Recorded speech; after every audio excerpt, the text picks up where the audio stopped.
Hello guys. Last class में हमने देखा था advantage and disadvantage of steel and various rolled steel section. ठीक है, जिसमें हमने आई सेक्शन देखा, चैनल सेक्शन देखा, एंगल सेक्शन देखा, टी सेक्शन देखा एंड अदर सेक्शंस भी देखा था। ठीक है, हमने शुरू किया था मैकेनिकल प्रॉपर्टीज ऑफ स्टील के बारे में पढ़ना। ठीक है, तो अब आज का लेक्चर यहीं से स्टार्ट करते हैं। ठीक है, तो हम क्या देखेंगे? Mechanical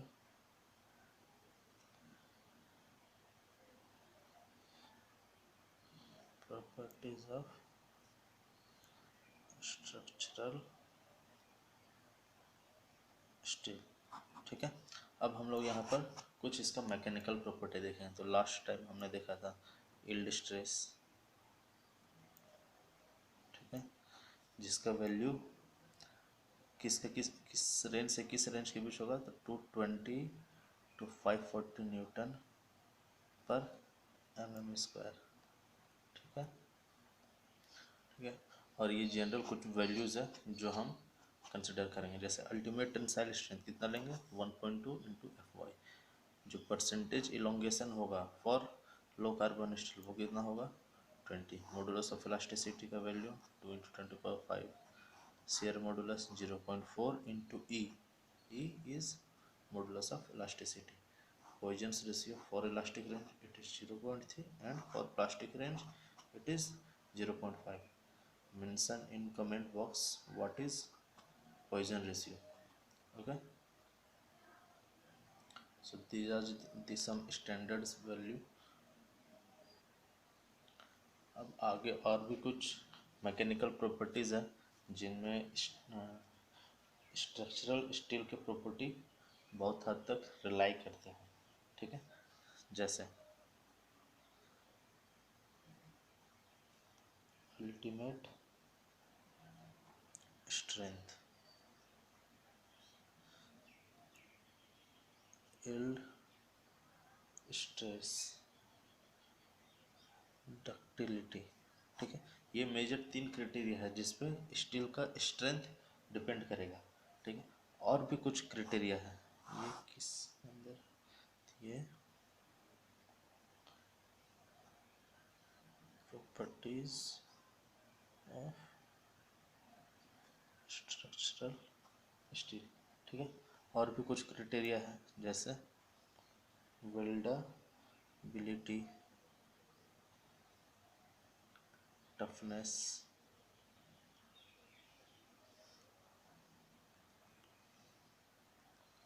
corrosion resistance,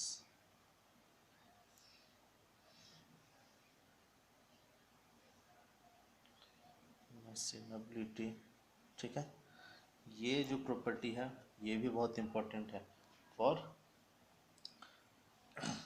the consideration of durability and fabrication.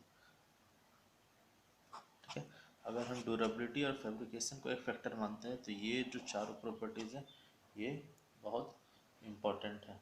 ठीक है, इनके अलावा जो मैकेनिकल प्रॉपर्टी है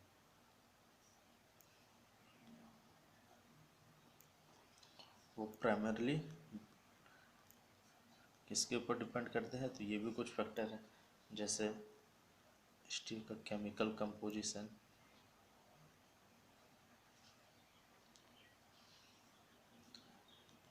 हीट ट्रीटमेंट, हम लोग इसको बना रहे हैं कैसे बना रहे हैं, स्टील का केमिकल कंपोजिशन क्या है, इसका स्ट्रेस हिस्ट्री क्या है।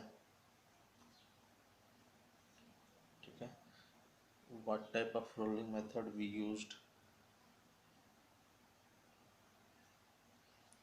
And rolling thickness. ठीक है, ये सब मैकेनिकल प्रॉपर्टी है जिसके ऊपर स्टील डिपेंड करता है। ठीक है, अब जो भी मेरा स्ट्रक्चरल स्टील है, ठीक है, structural steel shall conform IS 2062/2011, ठीक है। इसमें क्या है, IS 2062/2011, इसमें रोलिंग मेथड्स के बारे में दिया हुआ है, ठीक है। Hot rolled medium and high tensile structural steel, ठीक है। जो भी स्ट्रक्चरल स्टील है इस IS कोड को कंफर्म करना चाहिए, मतलब इसमें जो प्रॉपर्टीज़ और क्राइटेरिया है उसको ये फॉलो करना चाहिए, ठीक है, तभी हम उसको यूज करेंगे, ठीक है। It is worth to note that कि मोस्ट कॉमनली हम लोग क्या यूज करते हैं,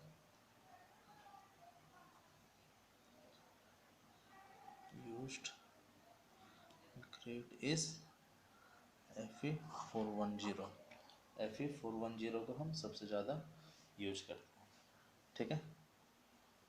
अब आगे हम लोग देखेंगे स्टील के कुछ फिजिकल प्रॉपर्टीज़ के बारे में, जिसे हम देख के पहचान जाए कि ये मेरा सही स्टील है, ठीक है। जैसे अच्छा, ये फिजिकल प्रॉपर्टी IS 800/2007 में दिया हुआ है, ठीक है, क्लॉज नंबर 2.2.4। तो IS 800/2007 सभी को डाउनलोड कर लें, it will be better for you, ठीक है। जैसे अब क्या है, यूनिट मास ऑफ स्टील, ठीक है,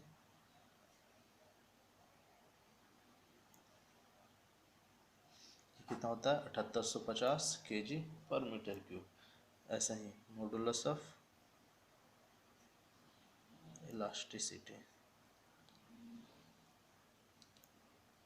E 2.0 × 10⁵ Nm²। Poisson's ratio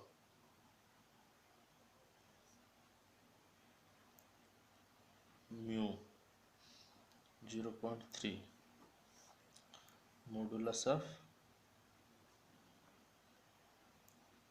rigidity capital G 0.769 × 10⁵ Nm²। coefficient of thermal expansion alpha is equal to 12 × 10⁻⁻⁶ पर डिग्री सेल्सियस, ठीक है। तो ये इससे कुछ फिजिकल प्रॉपर्टीज़ है जो हम ऑब्जर्व कर सकते हैं, ठीक है। Unit mass of steel, modulus of elasticity, Poisson's ratio, ठीक है। अब नेक्स्ट, अभी हमने देखा था कि मैकेनिकल प्रॉपर्टी, ठीक है। मैकेनिकल प्रॉपर्टी बेसिकली किस किस चीज़ पर डिपेंड करता है, तो yield stress Fy, ultimate stress Fu and minimum percentage of elongation. हमने देखा था 20% फॉर लो कार्बन स्टील के लिए, लो स्टील कार्बन के लिए, ठीक है। अब इससे को आगे बढ़ाते हुए हम लोग अब देखेंगे आगे कि डक्टिलिटी क्या होता है। सो डक्टिलिटी, ठीक है। डक्टिलिटी क्या है, it is ability to deform under tension force, ठीक है।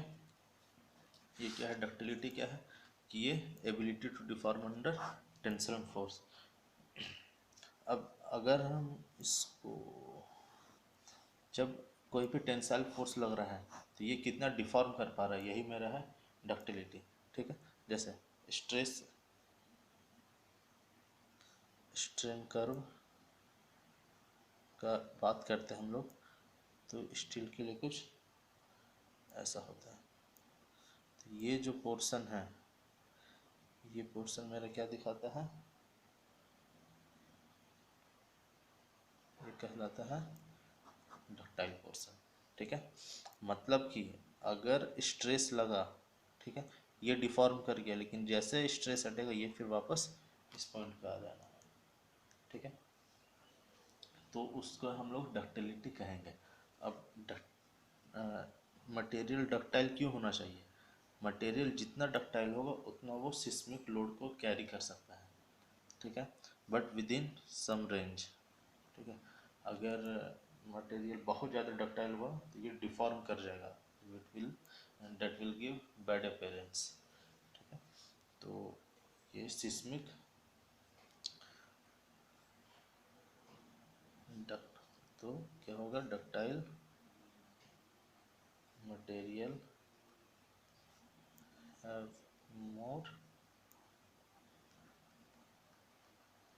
seismic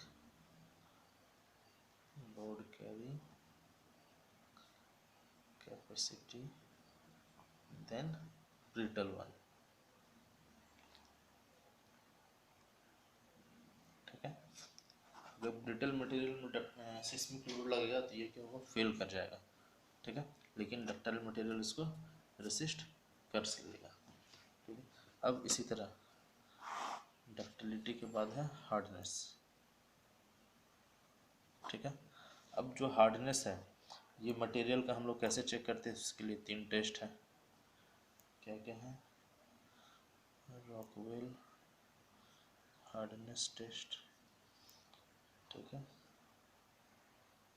विकर्स हार्डनेस टेस्ट, और क्या है, ग्रिनेल हार्डनेस टेस्ट। ठीक है, तो मटेरियल मेरा हार्ड भी होना चाहिए। ठीक है, अगला है मेरा टफनेस। ठीक है, अब टफनेस क्या होगा, तो टफनेस क्या है, ये ability to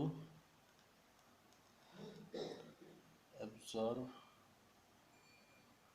energy up to fracture. ठीक है, स्ट्रेस स्ट्रेन। ठीक है, टफनेस क्या है, ability of absorbing energy up to fracture. Fracture होने से पहले जो भी एनर्जी ऑब्जर्व कर सके मटेरियल, वो मेरा टफनेस है। जैसे ये, ठीक है, कोई भी एक ये ग्राफ ले लेते हैं, इसका क्या मतलब हुआ कि स्ट्रेस बढ़ा, स्ट्रेन बढ़ा, दिस पॉइंट, इस पॉइंट तक आके क्या हो गया, ये अब फेल हो गया। ठीक है, अब ये क्या है, स्ट्रेस इसमें भी बढ़ा, इस स्ट्रेस इसका भी लग रहा है, लेकिन इसमें ज़्यादा स्ट्रेन हो रहा है। इसका मतलब क्या हो गया, ये मेरा कैसा मटेरियल है, ये ग्राफ 2, ये ग्राफ 1। जो ये ग्राफ 1 है ये मेरा क्या है, ब्रिटल है, और ये मेरा क्या है, डक्टाइल है। तो स्ट्रेस स्ट्रेन कर्व के अंदर जो भी एरिया है, ये इसका क्या हो गया, लोड, मतलब ये क्या हो गया, इसका लोड कैरिंग। ठीक है, ब्रिटल मटेरियल ये दिस मच लोड कैरी किया, और डक्टाइल मटेरियल दिस मच। ठीक है, तो जो स्ट्रेस स्ट्रेन कर्व के अंदर जो भी एरिया आया वो उसका क्या होगा, लोड कैरिंग कैपेसिटी। ठीक है, अब टफनेस क्या है, ability of absorb energy up to fracture. Fracture तक जो ये एनर्जी ऑब्जर्व कर पाए वही मेरा टफनेस है। अब टफनेस के बाद एक इम्पॉर्टेंट पॉइंट है फटीग। ठीक है, तो फटीग क्या है कि जब भी मेरा स्ट्रक्चर में, स्टील स्ट्रक्चर में साइक्लिक लोड लगेगा, ठीक है, लग रहा है, हट रहा है, लग रहा है, नहीं लग रहा है, लग रहा है, नहीं लग रहा है, ये साइक्लिक लोड जब भी लगे तो वो स्ट्रक्चर डैमेज हो सकता है, उसमें क्रैक डेवलप हो सकता है, जिसको क्या बोलेंगे, फटीग। तो ये फटीग क्या होगा? Due to cyclic loading damage of structure. ठीक है, तो हमें जब भी स्टील के स्ट्रक्चर को डिजाइन करना है तो ये पैरामीटर भी ध्यान में रखना होगा कि ये फटीग का केस ना हो जाए। ठीक है, अगला मेरे पास क्या है? Resistance against corrosion. ठीक है, ये स्टील स्ट्रक्चर में बहुत आम बात है। तो इसके लिए हम लोग क्या यूज करेंगे? सरफेस को पेंट कर देंगे। ठीक है, ताकि ये कोरोजन ना हो। ठीक है, एक और है रेसिडुअल स्ट्रेस। ठीक है, तो रेसिडुअल स्ट्रेस क्या है? इट इज अनइवन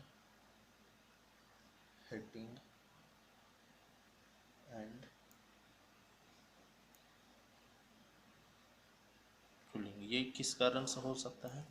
कि due to uneven heating and cooling of material.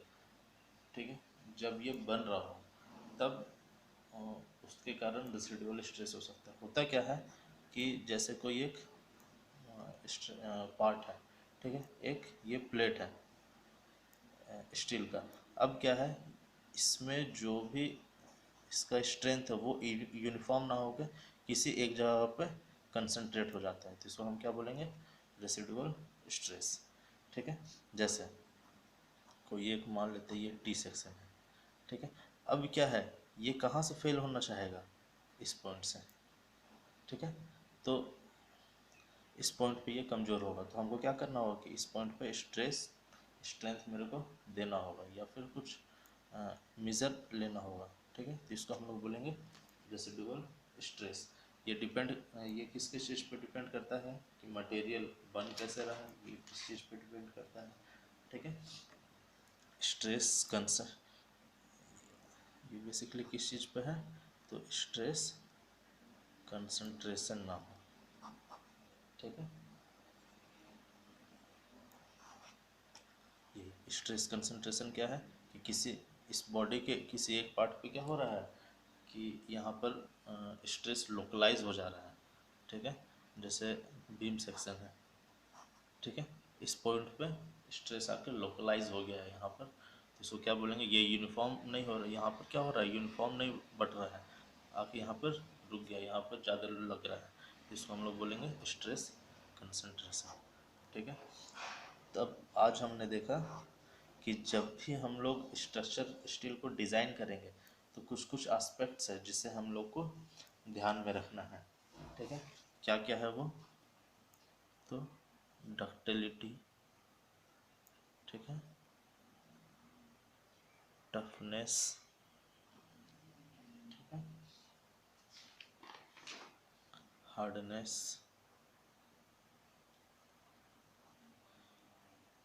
Fatigue,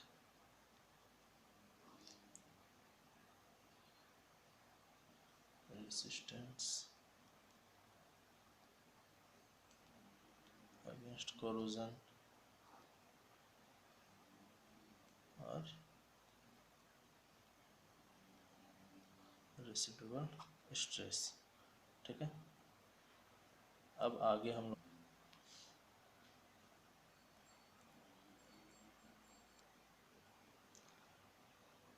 and stress concentration. तो स्ट्रेस कंसंट्रेशन क्या था कि जब भी जो भी मेंबर है उसके ज्योमेट्री में चेंजेस आता है, जैसे कि ये मेंबर है, इसे हमने ऐसे बना दिया तो ये पॉइंट आ गया, हमने इसे एक इस सेक्शन बदल दिया तो ये पॉइंट आ गया, तो इसमें क्या होता है, ये सब पॉइंट में स्ट्रेस कंसंट्रेट हो जाता है, जिसको हम लोग बोलते हैं स्ट्रेस कंसंट्रेशन। अब हम लोग आगे देखेंगे केमिकल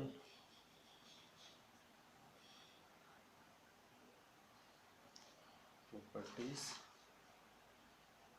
ऑफ स्टील। ठीक है, So for different grade of steel, we have different chemical composition.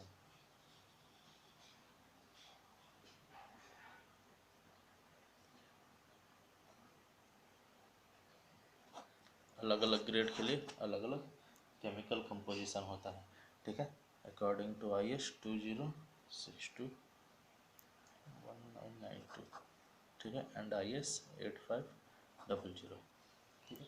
अब क्या है कि मेरे पास डिफरेंट डिफरेंट ग्रेड हैं स्टील का, जैसे Fe410, इसके तीन ग्रेड होते हैं, A, Fe410W, Fe410WC, ठीक है। इसी तरह Fe440, Fe490, Fe590, ठीक है।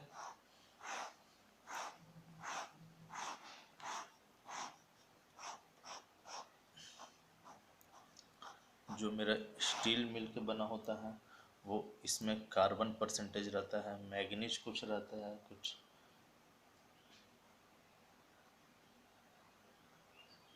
ठीक है, कुछ सल्फर परसेंटेज, कुछ फास्फोरस, कुछ सिलिकॉन होता है, ठीक है। तो ये डिफरेंट डिफरेंट ग्रेड के लिए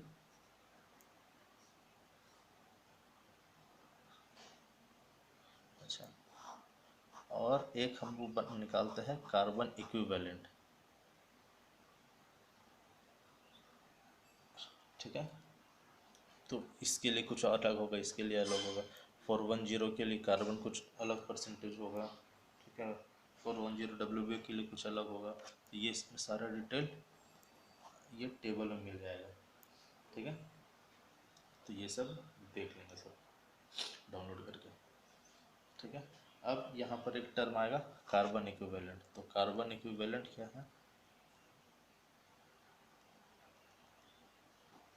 ठीक है, ये mathematically C plus carbon plus manganese by 6 plus chromium plus molybdenum plus vanadium by 5 plus nickel plus copper by 15। ये मैथमेटिकली कार्बन इक्विवेलेंट हम लोग ऐसे निकालते हैं, ठीक है। तो ये इम्पोर्टेंट है। Carbon plus magnesium manganese by 6, chromium molybdenum and vanadium by 5, nickel plus copper by 15, ठीक है। तो आज के लेक्चर में बस इतना ही। Stay safe, stay healthy, stay inside. God bless you.